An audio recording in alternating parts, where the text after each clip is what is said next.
Hello dear students, welcome back to our channel Gyan lab. तो अब तक अगर आपने हमारी चैनल को सब्सक्राइब नहीं किया है तो सबसे पहले चैनल को सब्सक्राइब कर लो। और आज हम देखेंगे हमारे next topic of control and coordination, that is chemical synapse, electrical synapse के बारे में। और पिछला जो टॉपिक था सिनैप्स 9.4 आपकी टेक्स्ट बुक में जो टॉपिक दिया गया है उसमें से कुछ 2 या 3 डेफिनेशन बचे थे, जैसे सिनैप्टिक डिले और वेलोसिटी। तो वो सारे टॉपिक्स भी हम आज कवर कर लेंगे और केमिकल सिनैप्स का मतलब क्या होता है, इलेक्ट्रिकल सिनैप्स का मतलब क्या होता है, हम वो भी अच्छे से समझ लेंगे। पिछली 2 वीडियोस अगर आपने अब तक नहीं देखी हैं तो आपको ये वीडियो समझ में नहीं आएगी। तो मेरी आपसे रिक्वेस्ट है कि पहले आप ट्रांसमिशन ऑफ इम्पल्स का वीडियो देखो, जनरेशन ऑफ इम्पल्स का वीडियो देखो, डीपोलराइजेशन रीपोलराइजेशन अच्छे से समझ लो, तब आज का वीडियो देखना, ठीक है। एग्जाम्स आने वाले हैं, पढ़ाई आई होप अच्छे से चल रही है, मेहनत लगा के पढ़ाई करो। थोड़े ही दिन बचे एग्जाम के लिए, कुछ महीने ही बचे हैं। मुझे सबका रिजल्ट 95+% मिलना चाहिए, ठीक है। तो चलिए स्टार्ट करते हैं आज के सेशन के साथ। अब आज के सेशन में आपको यहाँ पर क्या दिखाई दे रहा है, कोई आपके टेक्स्ट बुक में एक जो सिनैप्टिक ट्रांसमिशन का एक डायग्राम बनाया गया है उसी की जैसे यहाँ पर मैंने कोई डायग्राम बनाने की कोशिश की है, ठीक है। तो अभी देखो, ये डायग्राम समझने से पहले सबका ध्यान यहाँ होना चाहिए। सब लोग यहाँ ध्यान से देखो, क्या दिखाया जा रहा है यहाँ पर। ये है आपका न्यूरॉन 1 और ये है आपका न्यूरॉन 2, ओके। ये फर्स्ट न्यूरॉन है। हमने क्या देखा था पिछले 2 वीडियोस में, हम क्या पढ़ते हुए आ रहे हैं कि फर्स्ट न्यूरॉन जो होता है, इस फर्स्ट न्यूरॉन का जो एक्सॉन वाला पार्ट होता है, इस एक्सॉन में सोडियम और पोटेशियम का एक्सचेंज होने के वजह से सारा इम्पल्स आगे आगे पास होता है। ये इम्पल्स तब तक पास ऑन होते रहता है जब तक वो टीलोडेंड्रॉन तक नहीं आ जाता, मतलब जब वो न्यूरॉन के एंडिंग पॉइंट तक नहीं आ जाता तब तक ये ट्रांसमिशन चालू रहता है। एक बार आपका ये मैसेज टीलोडेंड्रॉन तक आ गया तो अब टीलोडेंड्रॉन से दूसरा न्यूरॉन कनेक्टेड होता है, लेकिन दूसरे न्यूरॉन और फर्स्ट न्यूरॉन के बीच में छोटी सी स्पेस प्रेजेंट होती है जिसको हम बोलते हैं सिनैप्स। बहुत छोटा सा दिख रहा है लेकिन समझने की कोशिश करो। ये जो इतना बड़ा डायग्राम बनाया गया है, ये इतना बड़ा डायग्राम किसका रिप्रेजेंटेशन है, इस छोटे से डायग्राम का रिप्रेजेंटेशन है। तो ये जो छोटा सा टीलोडेंड्रॉन है और ये जो न्यू न्यूरॉन है, मैंने ब्लू कलर का बनाया ताकि डिफरेंस पता चले। तो ये फर्स्ट न्यूरॉन का एंडिंग पार्ट और सेकेंड न्यूरॉन का स्टार्टिंग पार्ट, इन दोनों के बीच का कनेक्शन हम समझने की कोशिश करेंगे। देखो मैंने यहाँ पर बताया भी है कि ये जो पार्ट है 2 न्यूरॉन्स के बीच का स्पेस, वो 2 न्यूरॉन के बीच का स्पेस क्यों इंपॉर्टेंट है उसके बारे में हम समझेंगे, और इस ट्रांसमिशन को हम क्या बोलते हैं उसके बारे में हम समझेंगे। तो बेसिकली आपको समझ में आ गया कि ये इतना बड़ा डायग्राम है वो क्या है। ये जो ऐसा दिख रहा है आपको, मटके जैसा स्ट्रक्चर जो दिख रहा है, ये ओवरी जैसा स्ट्रक्चर, फ्लावर की ओवरी आपने पढ़ी थी ना, तो ये फ्लावर की ओवरी जैसा जो स्ट्रक्चर दिख रहा है ये एक्चुअली एक न्यूरॉन का टीलोडेंड्रॉन वाला पार्ट है जिसको हम बोलते हैं knob, synaptic and bulb. And bulb मतलब क्या होता है, बल्ब जैसा स्ट्रक्चर, मतलब जो आपका न्यूरॉन था, इस न्यूरॉन का एंडिंग वाला पार्ट, ये वाला पार्ट जो है इसको बोलते हैं synaptic and bulb, okay, bulb जैसा स्ट्रक्चर। और ये नीचे वाला जो पार्ट है जो रेड कलर का मैंने बनाया है, ये रेड कलर का आपका दूसरा न्यूरॉन है। देखो यहाँ पे देखो, ये जो ब्लू कलर है ना, दिस इज नेक्स्ट न्यूरॉन। तो इसी तरीके से ये अपना दूसरा न्यूरॉन है, दिस इज न्यूरॉन नंबर 2। ये आपका क्या है, this is neuron number 2 and this is ending part of neuron number 1। इतना समझ में आया है। तो अब देखो, अब आपकी थ्योरी से समझने की कोशिश करते हैं। ये मैं मिटा देती हूँ, ज़्यादा गंदगी नहीं चाहिए बोर्ड पे, ऑलरेडी बहुत सारे लेबलिंग्स हैं, ओके। हाँ, तो अब देखो, अब आगे क्या बताया जा रहा है आपकी थ्योरी में। फर्स्ट पॉइंट, सबसे पहले हम डेफिनेशंस पढ़ लेते हैं जो हमने छोड़ दिए थे। 3 डेफिनेशंस हमने नहीं देखे थे।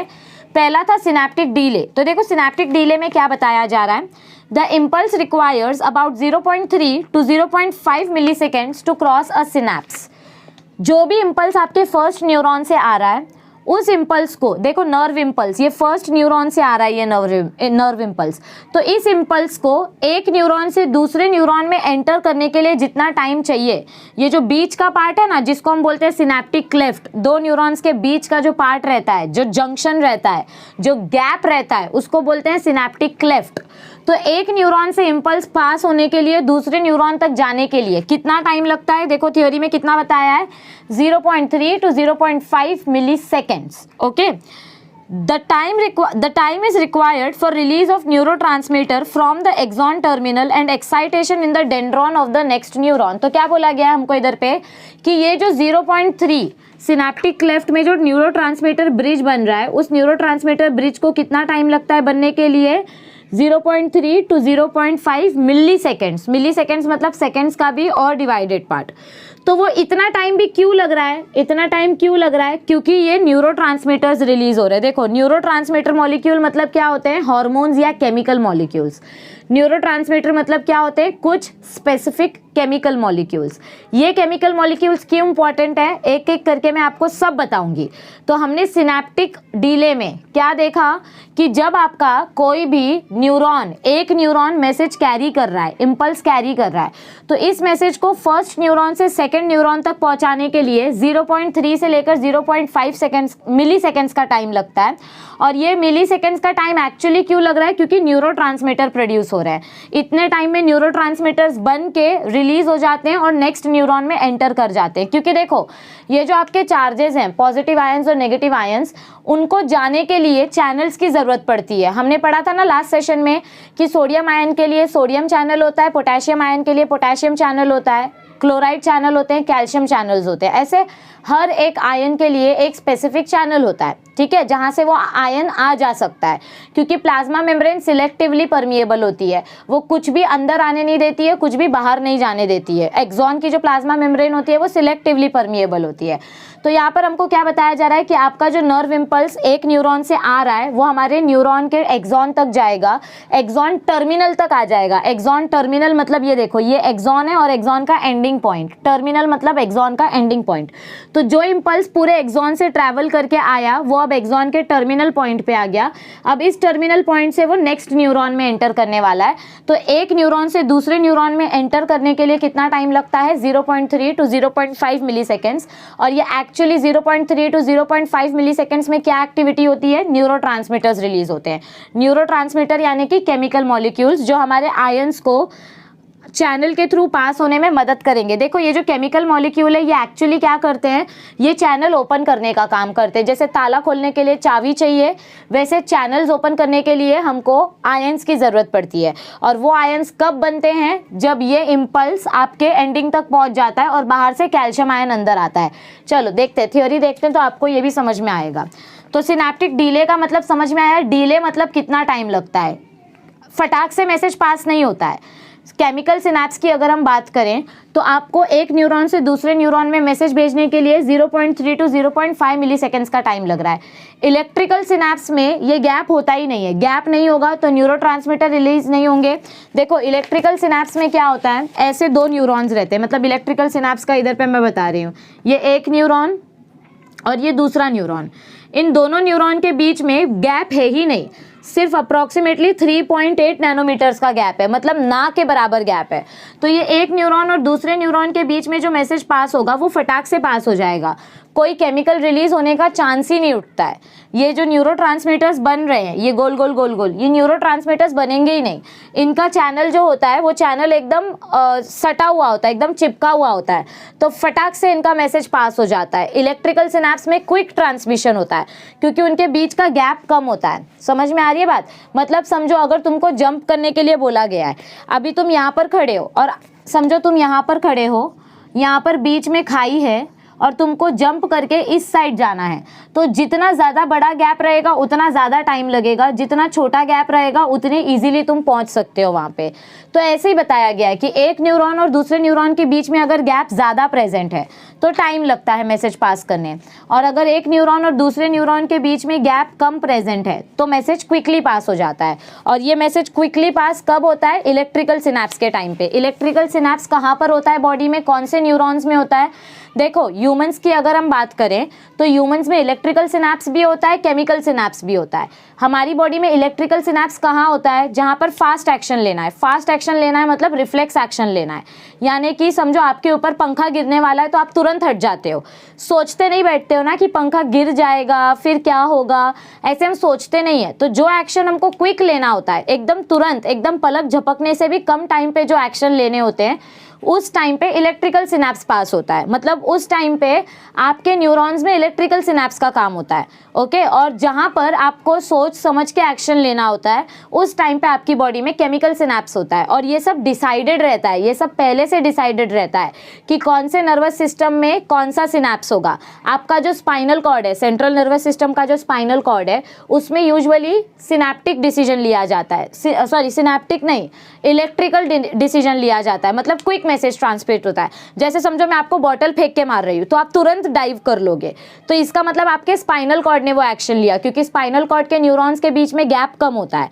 तो उधर पे इलेक्ट्रिकल सिनेप्स होता है। लेकिन अपने ब्रेन के जो न्यूरॉन्स होते हैं, पेरिफेरल नर्वस सिस्टम के जो न्यूरॉन्स होते हैं, उनके बीच में गैप ज़्यादा रहता है, सिनेप्टिक क्लेफ्ट बड़ा रहता है, तो उनके बीच में मैसेज स्लो ट्रांसमिट होता है। क्यों? क्योंकि न्यूरोट्रांसमीटर का प्रोडक्शन हो रहा है। तो देखो थ्योरी पढ़ते हैं। सिनेप्टिक डिले का मतलब आपको समझ में आया, धीरे धीरे मैसेज पास होना 0.3 to 0.5 मिली सेकेंड्स के टाइम में, क्योंकि न्यूरोट्रांसमीटर बनते हैं। सिनेप्टिक फैटीग मतलब क्या होता है? The transmission of nerve impulse across the synapse halts temporarily due to exhaustion of its neurotransmitter। कभी कभी ऐसा भी हो जाता है कि आपका न्यूरोट्रांसमीटर ही खत्म हो गया, मतलब जो रिसेप्टर मॉलिक्यूल्स, समझो आपकी चाबी खो गई, आपको घर में जाना है, आप पार्टी अटेंड करके आ रहे हो और आपको घर के अंदर घुसना है और आपकी चाबी गुम गई है, तो अब ताला खोलने के लिए बहुत टाइम लग जाएगा। उसी तरीके से जब न्यूरोट्रांसमीटर्स कम होते हैं तो आपके चैनल्स जल्दी नहीं खुलते हैं, चैनल बंद रहते हैं, तो कभी कभी चैनल खोलने के लिए टाइम लगता है। क्यों? क्योंकि आपके पास न्यूरोट्रांसमीटर खत्म हो गए हैं। तो क्या बोला गया है हमको इधर पे? सिनेप्टिक फैटीग मतलब क्या होता है? न्यूरोट्रांसमीटर खत्म हो जाते हैं या न्यूरोट्रांसमीटर मॉलिक्यूल एग्जॉस्ट हो जाते हैं। एग्जॉस्ट हो जाना मतलब कम हो जाना, खत्म हो जाना। तो अगर न्यूरोट्रांसमीटर मॉलिक्यूल कम हो जाएंगे तो ताला खुलेगा ही नहीं, मतलब चैनल खुलेगी ही नहीं, क्योंकि चैनल को खोलने के लिए न्यूरोट्रांसमीटर चाहिए। कोई ना कोई मॉलिक्यूल रहता है जो हमारे चैनल के साथ बाइंड होता है, तभी वो चैनल खुलती है। कोई ना कोई प्रोटीन, कोई ना कोई न्यूरोट्रांसमीटर। ठीक उसी तरीके से जैसे ताले के लिए चाबी ज़रूरी है, तो अगर आपके पास न्यूरोट्रांसमीटर नहीं है तो आपका ट्रांसमिशन उधर ही स्टॉप हो जाएगा। समझ में आई बात? और थोड़े टाइम के लिए फिर वापस से जब तक न्यूरोट्रांसमीटर्स बनेंगे तब तक हमारे न्यूरॉन ऐसे ही रेस्ट करते रहेंगे, तो उस पीरियड को हम बोलते हैं सिनेप्टिक फैटीग। सिनेप्टिक फैटीग यानी न्यूरोट्रांसमीटर की कमी के वजह से मैसेज आगे पास नहीं होता है। नेक्स्ट आता है वेलोसिटी, और ये जो न्यूरोट्रांसमीटर की कमी हो जाती है ना, तो वो वापस साइड बाय साइड अंदर सिंथेसिस चालू रहता है। ऐसा नहीं है मैसेज पूरा स्टॉप हो जाएगा, मैसेज स्लो बन रहा है पर बन रहा है। ठीक है, अब आता है वेलोसिटी। वेलोसिटी मतलब क्या होता है? The rate of transmission of impulse is higher in long and thick nerves. क्या बोला गया है हमको इधर पे? कि जो लंबे नर्व्स होते हैं, ऐसे लंबे न्यूरॉन्स होंगे, उनके जो लंबे एक्सॉन होंगे, तो इनके बीच में फास्ट ट्रांसमिशन होगा। क्या होगा? इनके बीच में फास्ट ट्रांसमिशन होगा। जो नर्व्स लंबे होते हैं और जिनके बाहर माइलिनेटेड लेयर होती है, मतलब जो मेड्यूलेटेड नर्व्स होते हैं जिनके बाहर बड़ी मोटी माइलिन शीट प्रेजेंट होती है, उनका मैसेज डायरेक्ट जंप करता है एक नोड से दूसरे नोड तक। इसीलिए बोला गया है कि जो लंबे नर्व्स होते हैं उनके पास ज़्यादा थिक लेयर्स प्रेजेंट होती है, तो उधर पे फास्ट ट्रांसमिशन होता है। So the rate of transmission of impulse is higher in long and thick nerves. It is higher in homeotherms than in poikilotherms। ये दोनों वर्ड को अंडरलाइन करो। कौन से एनिमल्स में ट्रांसमिशन फास्ट देखा जाता है? होम्योथर्म्स में। होम्योथर्म्स यानी कि जो टेम्परेचर के हिसाब से अपने बॉडी का टेम्परेचर बदल सकते हैं, एनवायरनमेंट के हिसाब से अपनी बॉडी का टेम्परेचर चेंज कर सकते हैं, उन एनिमल्स को हम होम्योथर्म्स बोलते हैं, यानी कि ह्यूमंस। वार्म ब्लडेड एनिमल्स मतलब जो वातावरण के हिसाब से खुद को चेंज कर सके। और पोइकिलोथर्म्स मतलब पेंगुइन्स, कोल्ड ब्लडेड एनिमल्स, जिनको सिर्फ और सिर्फ एक ही एनवायरनमेंट सूट होता है, अगर वो दूसरे एनवायरनमेंट में आएंगे तो वो मर जाएंगे। तो होम्योथर्म्स यानी जो किसी भी एनवायरनमेंट में सर्वाइव कर सकते हैं, और पोइकिलोथर्म्स जो एक ही एनवायरनमेंट में रहते हैं। तो ऐसे में जो किसी भी एनवायरनमेंट में सर्वाइव कर सकते हैं, उनकी बॉडी में फास्ट न्यूरल ट्रांसमिशन होता है। Okay, the velocity of transmission is higher in voluntary fibres. ये अंडरलाइन करो, ये एंट्रेंस में आता है कि बॉडी के कौन से पार्ट में फास्ट ट्रांसमिशन होता है और कौन से पार्ट में स्लो ट्रांसमिशन होता है। जो बॉडी का पार्ट वॉलेंटरी एक्शन करता है, यानी अभी मैं बात कर रही हूँ तो मेरा मुंह, मेरे टंग, ये वाला पार्ट वॉलेंटरी है। कभी भी मन करता है तब बात नहीं करते, जब हमारी बॉडी को चाहिए तभी हम बात करते हैं। वॉलेंटरी एक्शन मतलब क्या होता है? जो हम अपनी मर्जी से करते हैं। और इनवॉलेंटरी एक्शन मतलब जिसके ऊपर हमारा कोई कंट्रोल नहीं है। क्या आप अपनी हार्ट बीट रोक सकते हो? नहीं। आप अपनी ब्रीदिंग को रोक सकते हो, लेकिन हार्ट बीट को नहीं रोक सकते। अभी जब मैं बात कर रही हूँ तो मेरा रेस्पिरेशन और डाइजेशन चालू ही है, मैंने जो खाया था वो अंदर पच रहा है। मैं ऐसा बोल सकती हूँ कि बॉडी को स्टैचू हो जा, बॉडी डाइजेशन रोक दे? नहीं, ऐसा नहीं हो सकता। आप इनवॉलेंटरी प्रोसेसेस को कंट्रोल नहीं कर सकते। इनवॉलेंटरी प्रोसेसेस मतलब अनऐच्छिक प्रोसेस। ओके, मतलब जो आपके कंट्रोल में नहीं है, जैसे पलक झपकना, सांस लेना, डाइजेशन होना, रेस्पिरेशन होना, ये इनवॉलेंटरी एक्टिविटी है। तो जो इनवॉलेंटरी एक्टिविटी है वो आराम से काम करती है और उनमें न्यूरल ट्रांसमिशन भी धीरे धीरे होता है। और जो वॉलेंटरी एक्टिविटी है, जैसे अभी मुझे जल्दी जल्दी ये लेक्चर कंप्लीट करना है, वीडियो को छोटा कर रखना है, तो मैं जल्दी जल्दी एनर्जी लगा रही हूँ, जितना ज़्यादा मैं एनर्जी यूज़ कर रही हूँ मेरी बॉडी में उतने फास्ट इम्पल्स ट्रांसफर हो रहे हैं। Okay, so the velocity of transmission is higher in voluntary fibres. कितना स्पीड देखा जाता है न्यूरल ट्रांसमिशन का, मतलब ये मैसेज कितना फटाफट पास होता है, 100 to 120 मीटर पर सेकेंड इन मैन। मतलब 1 मीटर न्यूरॉन, मतलब ऐसे समझो बहुत सारे न्यूरॉन्स आकर 1 मीटर लंबा फाइबर बनाएंगे। तो इतने लंबे फाइबर में 1 सेकेंड में मैसेज ट्रांसमिट हो जाएगा। 1 सेकेंड मतलब कितने मिली सेकेंड्स, सोचो 1 सेकेंड मतलब कितने मिली सेकेंड्स, और उसमें इतने लंबे न्यूरॉन के अंदर अपना मैसेज, एक न्यूरॉन से दूसरा न्यूरॉन, दूसरे न्यूरॉन से तीसरे न्यूरॉन, तीसरे न्यूरॉन से चौथे न्यूरॉन, ऐसे फास्ट ट्रांसफर हो रहा है। समझ में आ रही है बात? तो जो वॉलेंटरी एक्टिविटी होती है, जैसे हाथ चलाना, मुंह चलाना, पैर चलाना, जो अपने कंट्रोल में, उन ऑर्गन्स में फास्ट न्यूरल ट्रांसमिशन होता है। और जो इनवॉलेंटरी एक्टिविटी होती है वो दिन भर चालू रहती है, 24 आवर्स चालू रहती है, पूरा साल भर चालू रहती है, वो कभी नहीं रुकती है। दिल धड़कना रुक जाएगा तो हम मर जाएंगे, मतलब बेसिकली ब्लड सर्कुलेशन स्टॉप हो जाएगा, मरेंगे नहीं, कोमा में चले जाएंगे। तो इसीलिए क्या बोला गया है कि जो वॉलेंटरी एक्टिविटीज़ होती है उनमें क्विक ट्रांसमिशन होता है क्योंकि ज़्यादा एनर्जी चाहिए, और इनवॉलेंटरी एक्टिविटीज़ आराम से काम करते हैं इसीलिए स्लो ट्रांसमिशन होता है। Okay, similarly it is faster in medullated nerve. ये तो हमने पहले ही पढ़ा है कि जिन नर्व्स के बाहर मेड्यूला होती है, माइलिन शीट होती है, तो उतना ज़्यादा जंप हो सकता है चार्जेस। आपको बोला है एक जगह से दूसरी जगह पे जंप करो, चल के जाने में टाइम लगेगा लेकिन जंप करने में टाइम नहीं लगेगा। तो मेड्यूलेटेड नर्व्स फटाक से ट्रांसमिट करते हैं मैसेज को। Why? Because the impulse has to jump from one node of Ranvier to the next. At the synapse where the neurons communicate with one another, the neuron carrying an impulse to the synapse is the presynaptic neuron। देखो synapse मतलब क्या होता है, 2 neurons के बीच का space. Okay, तो ऊपर वाला जो न्यूरॉन है, न्यूरॉन नंबर 1 में से जो मैसेज आ रहा है उस न्यूरॉन को बोलेंगे प्री सिनेप्टिक न्यूरॉन। क्या बोलेंगे उस न्यूरॉन को? Pre synaptic neuron. और जो न्यूरॉन मैसेज रिसीव कर रहा है उस न्यूरॉन को बोलेंगे पोस्ट सिनेप्टिक न्यूरॉन। क्या बोलेंगे उस न्यूरॉन को? Post synaptic neuron. एक न्यूरॉन ने मैसेज लाया तो उस न्यूरॉन को बोलते हैं प्री सिनेप्टिक क्योंकि वो ऊपर प्रेजेंट है, सिनेप्स के जंक्शन के ऊपर प्रेजेंट है। और जो न्यूरॉन मैसेज रिसीव कर रहा है उसको बोलेंगे पोस्ट सिनेप्टिक न्यूरॉन क्योंकि वो जंक्शन के नीचे प्रेजेंट है, गैप के नीचे प्रेजेंट है। Okay, the neuron carrying an impulse to the synapse is called, एक मिनट इधर इम्पल्स का एम गायब हो गया। The neuron carrying an impulse to the synapse is the presynaptic neuron. The neuron receiving the input at the synapse is the postsynaptic neuron और generator region। मतलब देखो ये मैसेज जो आ रहा है ये एक न्यूरॉन से मैसेज आ रहा है और दूसरे न्यूरॉन के पास जा रहा है। अब ये एक चीज़ ध्यान से सुनो, ये जो सेकंड न्यूरॉन है, देखो मैं इधर फिर से ड्रॉ करके बता रही हूँ। ये समझो ये आपका फर्स्ट न्यूरॉन है और ये आपका सेकंड न्यूरॉन है, ठीक है। ये फर्स्ट न्यूरॉन का टीलोडेंड्रॉन वाला पार्ट।